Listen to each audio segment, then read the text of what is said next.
वबरकातुहू। बिस्मिल्लाहिर्रहमानिर्रहीम। अल्हम्दुलिल्लाह रब्बिल आलमीन वस्सलातु वस्सलाम अला रसूलिल करीम, अम्मा बाद।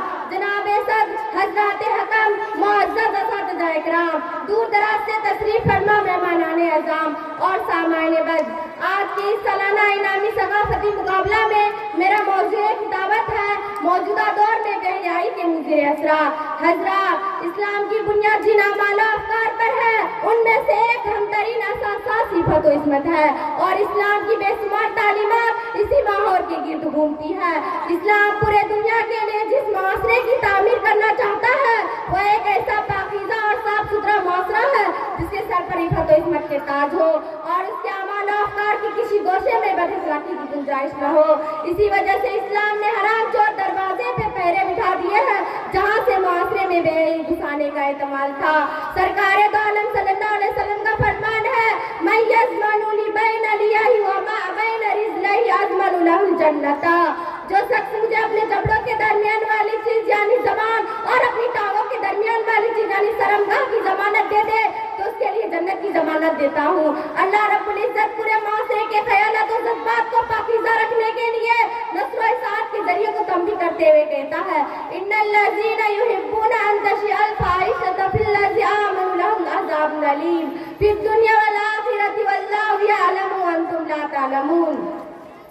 इसी वजह से कुरान और सुन्नत की इरशादात और सरवर दो आलम सल्लल्लाहु अलैहि वसल्लम की तालीम और तरबियत का असर था, और इस्लामी माशरा इफ़्फ़त व इस्मत और जिनसी जज्बात के इत्तेदाल में इंसानी माशरा था, और इफ़्फ़त व इस्मत और शर्म व हया की कदरें उनके रगों में समाई हुई थी। लेकिन अब हमारे मुस्लिम माशरा में बेपर्दगी, आवाज़ और बेहयाई, जिन्स परस्ती का तफरीक अपने पूरे फितना और सामानियों के साथ घुसाया है, और ये बेहयाई दिन ब दिन बढ़ती चली जा रही है। मुल्क के तमाम घरों में सिनेमा हाउस कैद है जहां दिन रात बेहयाई, हुर्रियत और फाशी और जिन परस्ती की बाकायदा तालीम दी जाती है। टेलीविजन ने कयामत ढाई है कि बेहयाई का जो काम सिनेमा हाउस और रुज़गाह तक महदूद था, अब उसके जरिए से लोग घर घर में फिल्म और सिनेमा की दौलत से सरफराज हो रहे हैं। अखबारात ने हुर्रियत और फाशी की नशर व इशाअत पर कमर बांध ली। हज़रात, आज से पहले जो कौमें तबाह हो चुकी हैं उनके आसार और उनके तारीख को देखिए। सहवानियत उनमें हद से ज्यादा बढ़ चुकी थी, और जो कौमें अब तबाही की तरफ जा रही है और खुदकशी पर आमादा हो रही है उनके हालात को भी देख लीजिए। वो अपनी सहवानियत को अदब लतीफ, ज़ुफ़र, जमाल और ऐसे कितने ही खुशनुमा मासूम नामों से मौसूल कर ली, मगर ताबीर के बदल जाने से हकीकत नहीं बदलती। ये क्या तमाशा है कि सोसाइटी में औरत को औरतों से ज्यादा मर्द की सोहबत और मर्द को मर्दों से ज्यादा औरत की मैयत महबूब है। आखिर ऐसा क्यों है? ऐसा इसलिए है कि औरत और मर्दों में आराइश व जवाइश का शोध बढ़ता चला जा रहा है। वो कौन सी वजह है कि जिसकी वजह से औरत अपने जिस्म के एक हिस्से को खोल खोल कर पेश कर रही है और मर्दों की तरफ से हल्मी मजीद का तकाजा है? उसकी क्या वजह है कि मरहना तस्वीर, नंगे मुजस्समे, उरियाना सबसे ज्यादा पेश किए जाते हैं? आखिर उसकी क्या वजह है कि सिनेमा घरों में उस वक्त तक लुत्फ नहीं आता जब तक इसको मोहब्बत की चाशनी ना हो? ये सारी वही चीजें हैं जिसकी पेशन गोई हुजूर पाक सल्लल्लाहु अलैहि वसल्लम ने की थी। ये इस्लाम का सही फैसला माशी था कि जब तुम्हारे अंदर हया ही नहीं तुम जो चाहे करो। हाज़रीन जलसा, इस्लाम की नजर में मर्द औरत दोनों बराबर नहीं। इस्लाम ने उन दोनों के दरमियान आज़ादाना इख्तिलाफ को सख्त नापसंद किया और उनको बंद करने का हुक्म दिया गया।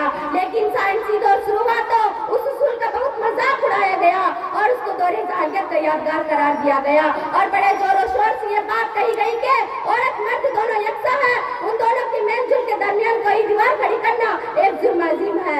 इसीलिए सारी दुनिया में, खास तौर से मगरिब में, उस उसूल पर एक सोसाइटी उभरना शुरू हुई। लेकिन तबीयत जुर्म ने ये बात साबित कर दी कि पैदाइशी तौर पर दोनों यकसा नहीं होते, इसलिए कि उन दोनों को मिलाकर जो समाज बनाया जाए वो लाज़मी तौर पर बेशुमार खराबियां पैदा करने का बाइस होगा। इसी गलत फलसफा की वजह से जो आज़ादाना इख्तिलाफ पैदा हुआ उसने जदीद सोसाइटी में न सिर्फ अहमद का वजूद बाकी रखा बल्कि सारे नौजवान नस्लों को तरह तरह के अखलाकी और नफ्सियाती बीमारियों में मुब्तला कर दिया। हज़रात, आज मौजूदा दौर में मगरिबी तहजीब में औरतों को घसीट कर सड़कों पर लाया गया और उसके जिस्म के एक एक औज़ों को बरसर बरसा रुस्वा करके ग्राहकों को दावत दी गई क्या और हमसे माल खरीदो। यहाँ तक कि वो औरत जिसके सर पर दीने फितरत ने इज्जत व आबरू का ताज रखा था, जिसके गले में इफ़्फ़त व इस्मत के हार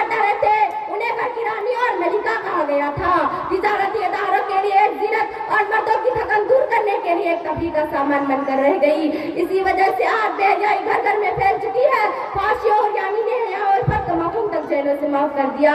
नबी करीम सल्लल्लाहु अलैहि वसल्लम का इरशाद है, जब किसी कौम में फांसी का रिवाज बढ़ता है, यहाँ तक कि वह खुल्लम खुल्ला बेहयाई करने लगते हैं, तो ऐसे लोगों के दरमियान ताउन और ऐसी बीमारियां फैल जाती है जो उनके गुजरे हुए असलाफ के जमाने में मौजूद न था, जो उनके गुजरे हुए असलाफ के जमाने में मौजूद न था।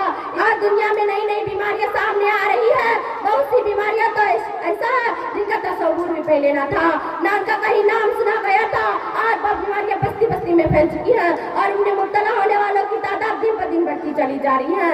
उन तमाम बीमारियों का मज़कूरा हदीस का मुश्तरक करार दिया जा सकता है, क्योंकि दुनिया में जिस रफ्तार से बेहयाई बढ़ रही है, उसी रफ्तार से उन बीमारियों में इजाफा भी हो रहा है।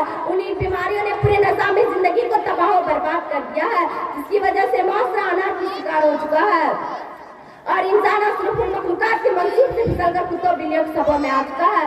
दोस्तों, मैं हज़रात से सिर्फ यही कहकर जुड़ा हो रही हूँ कि इस्लामी उसूल के मुताबिक अपनी और अपनी समाज की भी जिंदगी को ढालने की कोशिश करें। अल्लाह हमें और आपको इस पर अमल करने की तौफीक अता करे।